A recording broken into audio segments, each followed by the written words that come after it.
Fala galera, tudo bem? Hoje nós iremos conversar um pouco sobre os aspectos naturais do continente europeu. Quais são os seus elementos vegetais, quais são as características da sua hidrografia, do seu clima e como se comporta o seu relevo.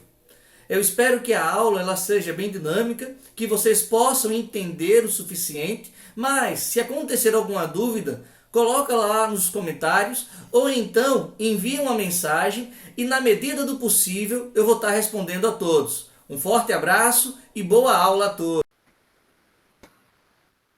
Segundo Moreira e Aurich, lá em 2010, o continente europeu ele está localizado numa zona temperada do hemisfério norte. Né? Ele tem uma área de aproximadamente 115 milhões de quilômetros quadrados e ela vai possuir, enquanto área continental, uma grande variedade de formas no que diz respeito ao seu relevo, no que diz respeito aos tipos climáticos e à sua formação vegetal. Assim como a gente vai ver em todos os outros continentes, seja o asiático, seja a Oceania, seja as Américas, seja o continente africano. Essa variabilidade, ela é comum em todos, ok? Muito bem. Se a gente vai falar de aspectos naturais, é bom a gente estar atento ao que é classificado como elemento natural e elemento cultural. Elemento cultural, geográfico, é todo e qualquer elemento que foi alterado pela ação humana, que foi modificado pela ação humana de maneira direta. Para alguns autores, a gente vai também ter uma ação humana naquilo que é relevante de forma indireta, mas a gente não vai estar falando disso nesse momento. Para ser classificado como aspecto natural, o que é que tem que ter? Tem que ser espontâneo, né? Não pode ter essa ação humana, que se refere ao pertencer da natureza, vem da natureza, é oriundo da natureza, né? Foi produzido de acordo com leis naturais, de acordo com formações naturais, que tem a sua origem em um local determinado, tem a sua origem com uma característica bem natural, como diria a própria palavra, né? Você não vai ver uma ação mecânica na sua formação e que o homem não tenha intervido, que o homem não tenha mexido, não tenha bagunçado, não tenha reordenado, não tenha reconstruído, não tenha transformado. Essas são as características que nos apresentam os chamados elementos naturais. Pelo mapa, a gente consegue visualizar, pelas fotos, perdão, a gente consegue visualizar isso de maneira bem clara, né? A gente não vai ter, por exemplo, ação humana na transformação direta desses aspectos aqui, certo? Seguindo, se eu olho para o continente europeu, no que diz respeito à sua formação geológica, ao seu relevo, a gente vai ver que esse continente ele é composto, em sua maioria, de planícies. É lógico. A gente vai ver no continente como um todo áreas de planícies, áreas de planalto, áreas de montanhas, assim como áreas também de depressão. Mas a gente vai destacar aí 3 conjuntos que têm uma abrangência e uma abundância maior. O primeiro deles são os chamados maciços antigos, montanhas mais antigas, que vão se situar a norte e a leste do continente, né? Vão ter aí 2 destaques, os Montes Urais, que vai fazer uma divisão natural entre a Europa e a Ásia, e os Alpes escandinavos, como vocês podem ver aí no mapa. Seguindo, a gente vai ter as chamadas planícies centrais, que são áreas hoje utilizadas com muita força naquilo que é a produção agrária, por ter solos muito férteis, né?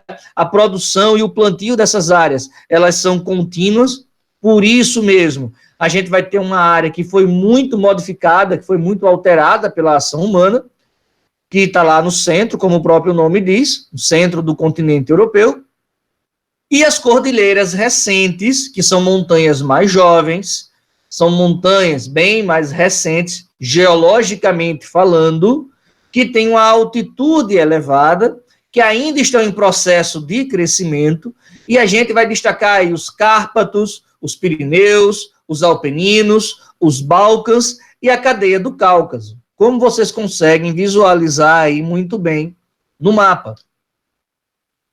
Ainda seguindo essa ideia inicial sobre a parte geológica, a gente vai ver os principais relevos em acidentes geográficos do continente europeu.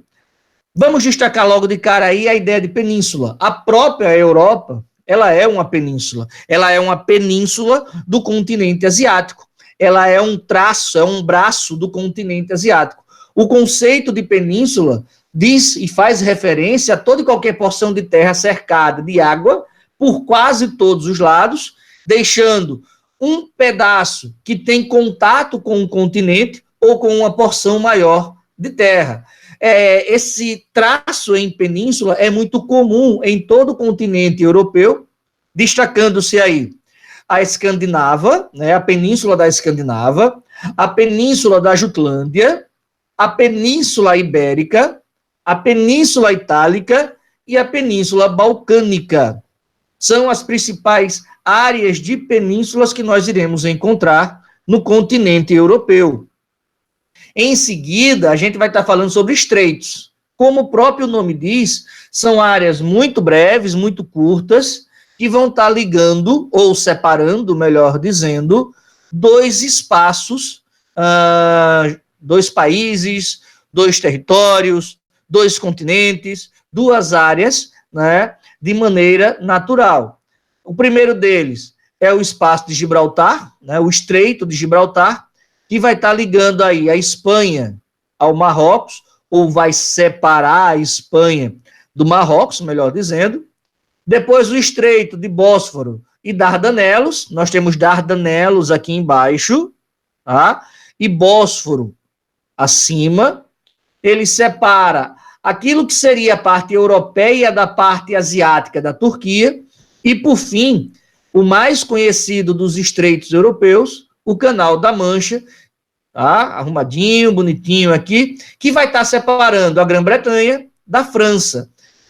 Ele não é só conhecido por suas características geográficas, por ser esse estreito, mas ele é um espaço econômico, ele é um espaço social que ganhou destaque ao longo dos últimos séculos, mas em especial aí nos séculos 17, final do 17, 18, 19, né, e 20. 17 e 18, por conta da Revolução Industrial, era uma grande área de circulação de mercadorias.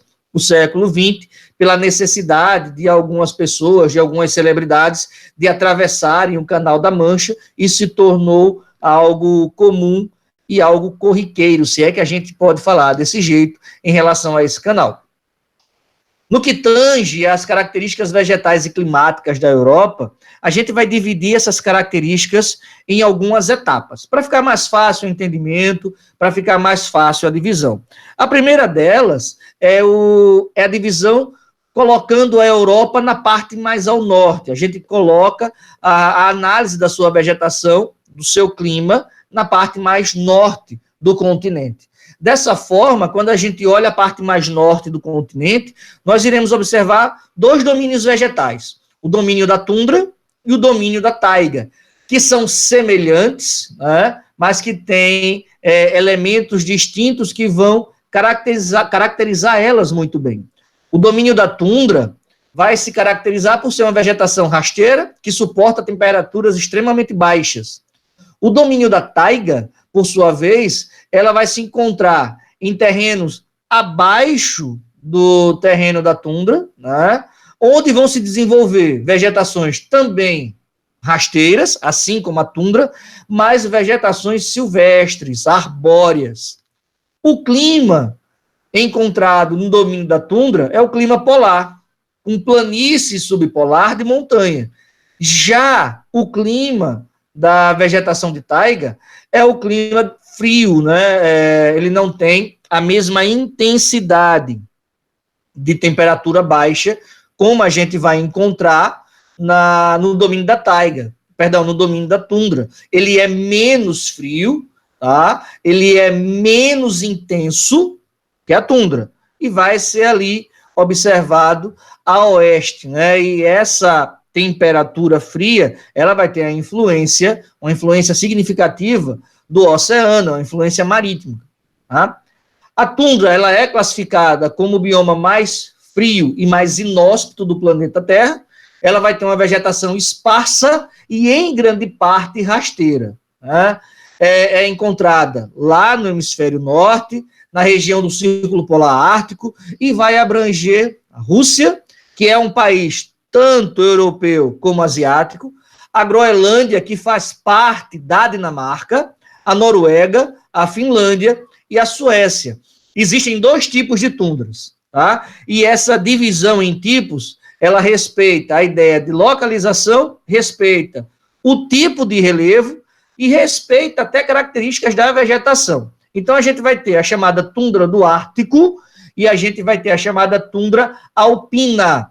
A tundra do Ártico, ela é observada nos moldes da latitude, caracteriza-se pela sua latitude, enquanto que a tundra alpina, ela vai se caracterizar pela sua altitude.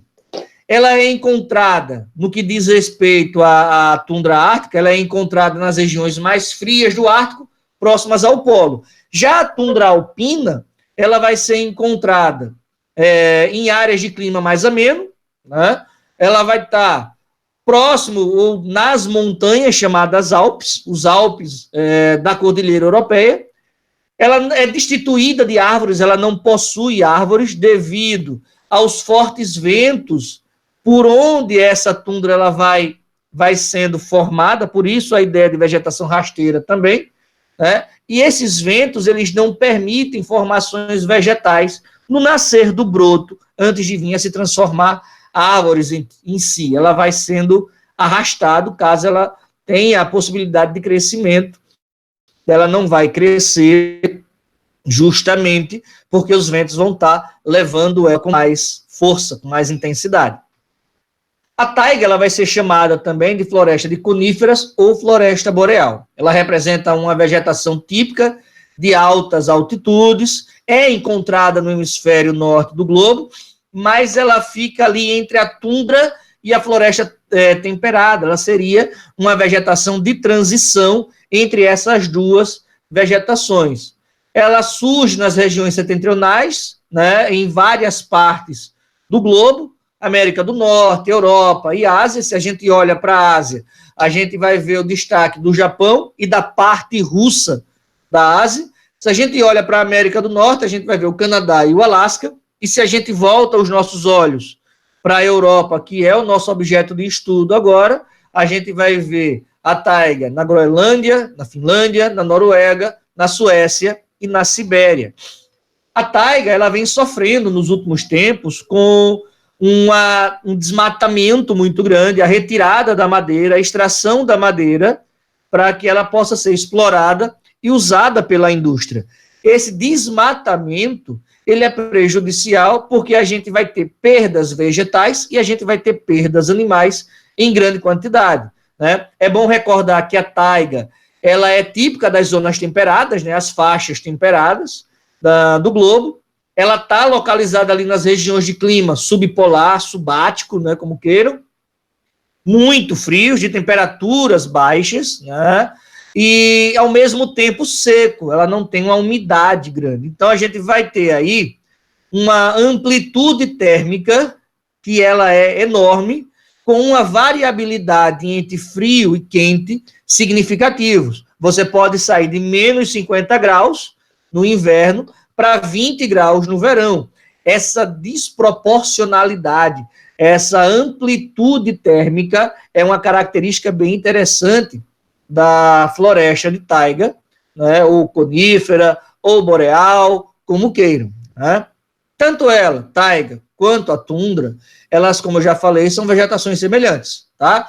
Ambas se desenvolvem em lugares frios, com longos invernos, embora elas venham a apresentar algumas diferenças. A tundra é mais fria que a taiga, né, uma vez que ela está localizada mais ao norte do globo, ela está mais próxima da região polar do globo. Na vegetação de taiga é comum a presença de árvores, coisa que a gente não vai ver na vegetação de tundra. Destacam-se, no que diz respeito às árvores, a vegetação de coníferas, as árvores em forma de cone, né, que é uma adaptação ao clima frio para que a neve possa escorrer, possa passar por ela não se fixando nas folhas, não sufocando e não matando essas árvores. Em ambos os biomas, a gente vai encontrar animais que acabam hibernando durante os longos invernos. O melhor exemplo disso são os ursos, tá? Agora é bom a gente estar atento. Se liga aí, galera. Algumas curiosidades. A vegetação de taiga, que também é chamada de vegetação boreal, o termo boreal, ou floresta boreal, recebeu esse nome em homenagem a um deus grego, o deus Bóreas.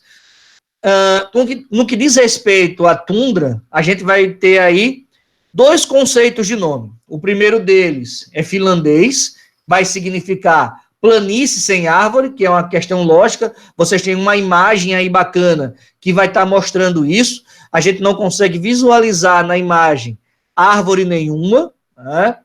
E existe um significado russo, na verdade, dois significados russos. O primeiro deles, terras elevadas, isso faz referência à questão da latitude, né? Ou região montanhosa desprovida de árvores, que acaba sendo semelhante ao conceito finlandês, né? A gente vai ter um conjunto, um bioma vegetal que não tem árvores no seu entorno, que é muito comum. A Europa oceânica e continental de planícies. De cara, se você olha para as imagens que tem aí, a gente já vai notar algumas coisinhas. A primeira delas, a área agrária ocupou o lugar do espaço natural. A área de moradias ocupou o lugar daquilo que seria vegetação natural. E isso se desenvolve também nas duas outras fotos embaixo. A área urbana ocupada, a área agrária ocupada. Essa vegetação, que é uma vegetação de área de planície, ela praticamente não existe mais. O meio natural ele foi completamente alterado pela ação humana, né? Onde existe hoje um predomínio gigante daquilo que é agricultura. Nas regiões de montanha, né, com domínio ainda das florestas, existem trechos, muitos trechos, que o homem acabou ocupando, ou por uma questão de moradia, simplesmente, ou para dar lugar a movimentos turísticos, né? Escalada de montanhas, o período do esqui no inverno, e por aí vai. O clima encontrado é o temperado, tá? Lá na região de planície, e na região de montanha, a gente vai encontrar também o clima semiárido, mas não é o semiárido brasileiro, é bom que se ressalte isso daí, fica atento, bota o cabeção para funcionar. A Europa montanhosa do sul, ela vai ter o chamado clima frio das altas montanhas, né? Uma região mediterrânea com montanhas e lugares bem modificados pela ação humana, bem modificados pelo homem, e regiões de planícies e planaltos mediterrâneos com clima mediterrâneo. Nas áreas de clima mediterrâneo, a intensidade do sol é alta, com o céu sem nuvens e a baixa umidade de ar. Os verões, eles são bem quentes, e no inverno as temperaturas são amenas, ficando ali na casa dos 15 graus Celsius. Quais são as características dessa região? A mudança climática é bastante pronunciada. No inverno, os períodos de chuva se alternam com dias quentes e ensolarados. As temperaturas no inverno, invariavelmente, eles vão cair a 0 grau. A primavera, ela é quente e seca. O verão é quente com chuvas leves. As chuvas são irregulares e podem ocorrer durante todo o ano, tá? Então, você vai ter um nível de pluviosidade significativo ao longo do ano todo, já que você tem chuvas que são comuns ao longo dos 12 meses. A vegetação do Mediterrâneo, ela vai se desenvolver com uma capacidade de sobrevivência a verões longos e verões secos, que é significativo. Essa capacidade de sobrevivência deu a essa vegetação elementos que são únicos para a região. Geralmente a gente vai encontrar pinheiros e carvalhos. As árvores frutíferas que mais aparecem são videiras, figos, azeitoneiras e frutas cítricas. As matas são caracterizadas por arbustos, por gramíneas e ervas, né? São esses três tipos, por assim dizer, os três elementos mais comuns, né, no que diz respeito à altura desse tipo de vegetação: arbóreo, arbustivo e herbáceo. Dessa forma, a vegetação mediterrânea ela é formada por árvores que são esparsas, arbustos e ervas, e abrange os seguintes países: Portugal, Espanha, França, Itália, Grécia e Chipre. O solo, ele vai ter uma coloração avermelhada ou amarelada, e isso daí vai indicar uma presença muito forte do óxido de ferro, tá? Mas é bom a gente estar atento, se liga a algumas coisinhas aí. Essa região, ela foi ocupada desde muito cedo, desde a origem das ocupações humanas na Europa. Essas ocupações, elas modificaram completamente o relevo, modificaram completamente o meio ambiente europeu.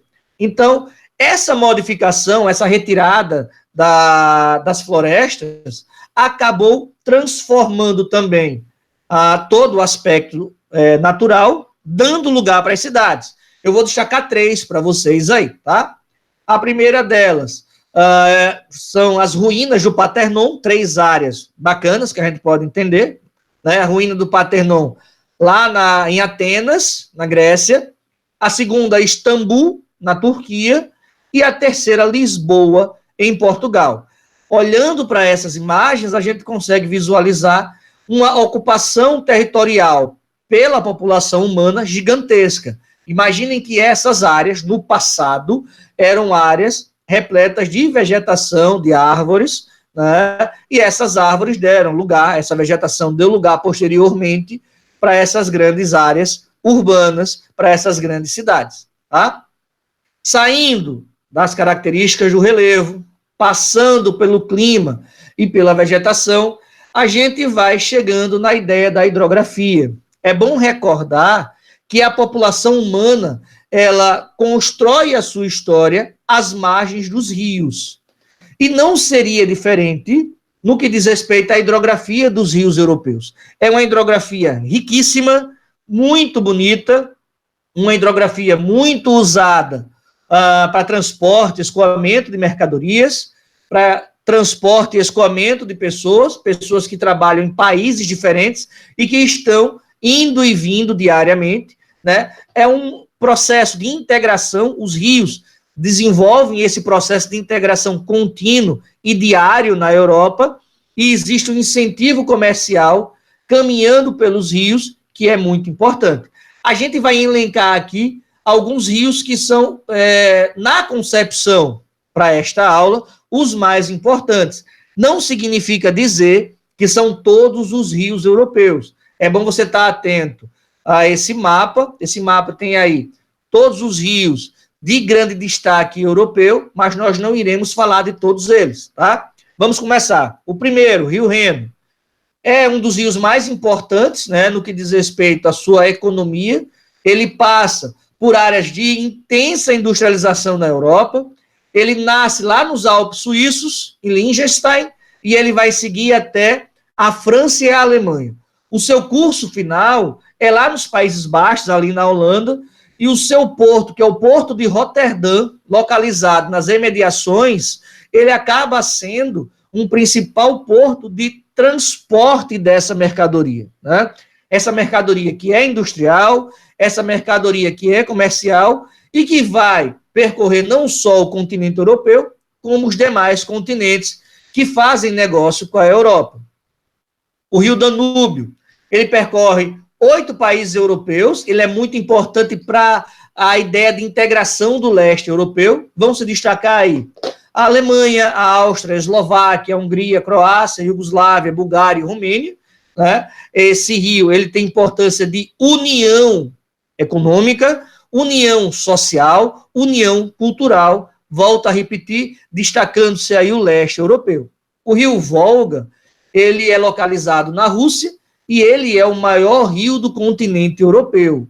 Ele também tem uma importância gigante para a indústria madeireira e a indústria de um modo geral, mas aí também a gente vai destacar o transporte e a circulação de mercadorias por ele, né?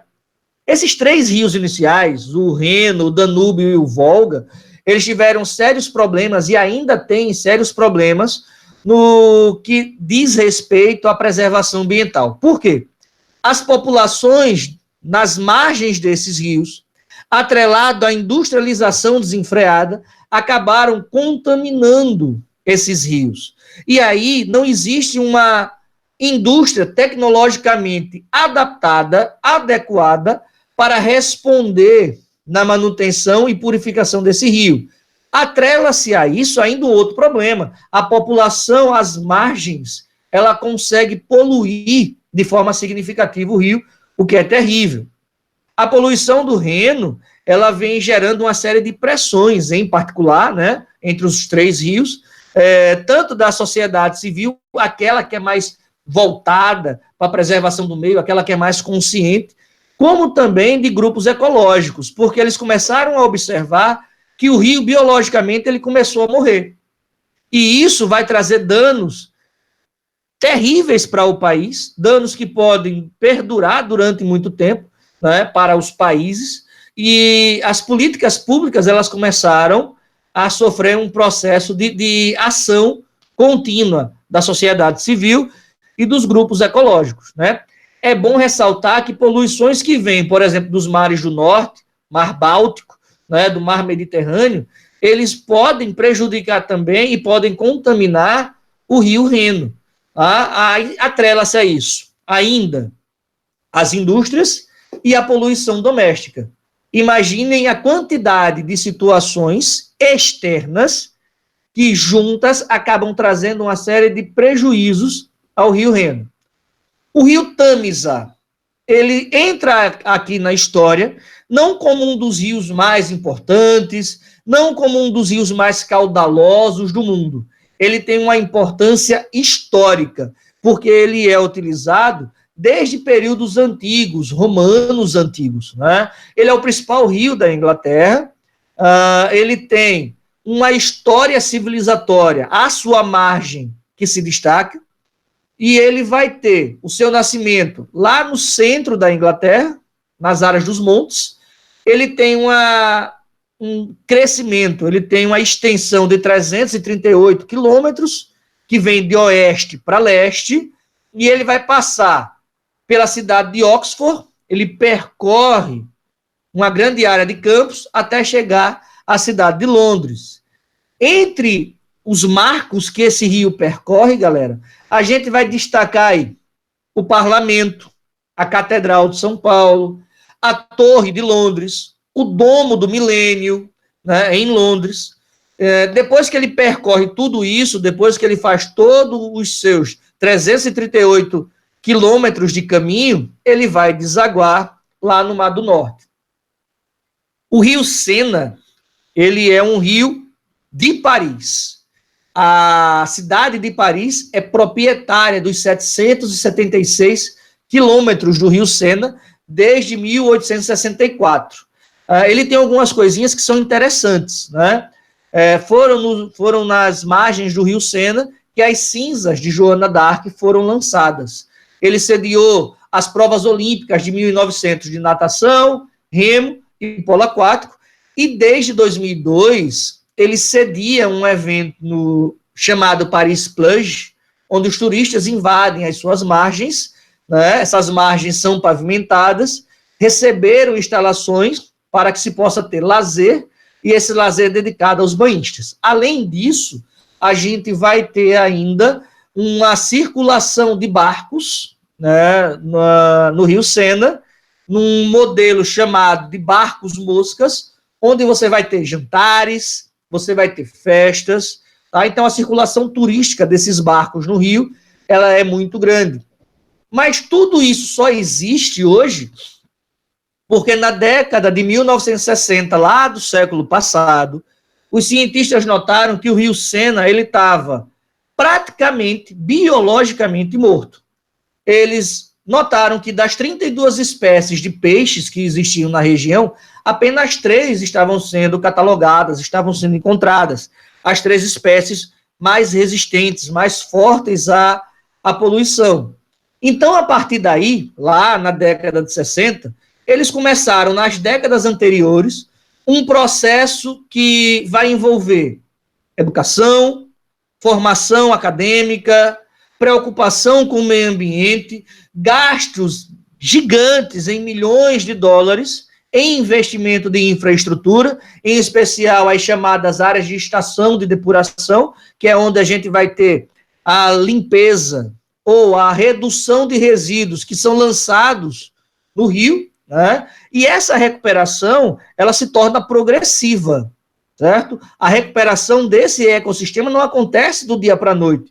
Ele é progressivo e ele foi alcançado e observado com muito mais clareza na década de 2000, quando eles começam a ver uma qualidade das águas do rio, e essa qualidade, na cidade de Paris, ela vai ganhar o seu auge, o seu destaque, em 2009, depois que eles já tinham notado que 20 das espécies endêmicas já tinham voltado para o rio, eles notam também, em 2009, que o salmão do Atlântico, ele retornou ao rio. E por que é importante eles encontrarem o salmão do Atlântico no rio Sena? Porque é uma espécie que não suporta poluição.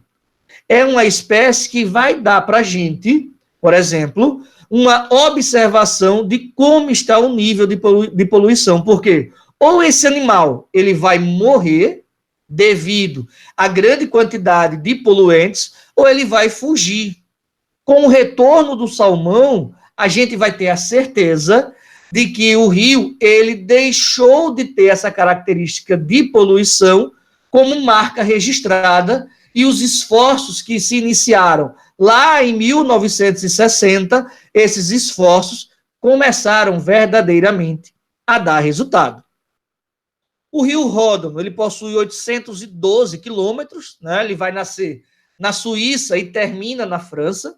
Historicamente, ele é muito importante por ter uma conexão, por ter uma comunicação com as culturas celtas, grego e romana, né? O governo francês, em 1948, ele começou a construir uma série de barragens, uma série de cortes. Essas barragens e esses cortes, eles tinham como objetivo facilitar tanto a navegação, como também fornecer energia, criar áreas de produção de energia, de usinas alimentadas pelo rio. Em Lyon, a 140 quilômetros abaixo, né, o Ródano ele vai se encontrar com o seu principal afluente, o Saône, que vem lá do norte e recolhe as águas de boa parte da Borgonha. O Baixo Ródano de Lyon e Arles apresentam um tráfego fluvial significativo que vai atender o comércio local. Através do Saône, a navegação do Ródano pode juntar-se por canais aos rios Loire, Sena, Reno e Moselle. E a gente tem uma imagem bacana desse rio. Ele é esteticamente um rio muito bonito, né? Ele consegue ter uma aparência natural ainda muito bacana, e você consegue visualizar que em algumas áreas a ação humana foi menor do que outros rios europeus. A caracterização natural dele ainda consegue se manter, mesmo com a presença humana. E é isso, galera. Eu agradeço, né? Qualquer dúvida, como eu já havia falado, entra em contato comigo, vocês têm aí o endereço, tá? Qualquer dúvida, eu vou tentando responder ao máximo, e a gente se encontra na próxima aula.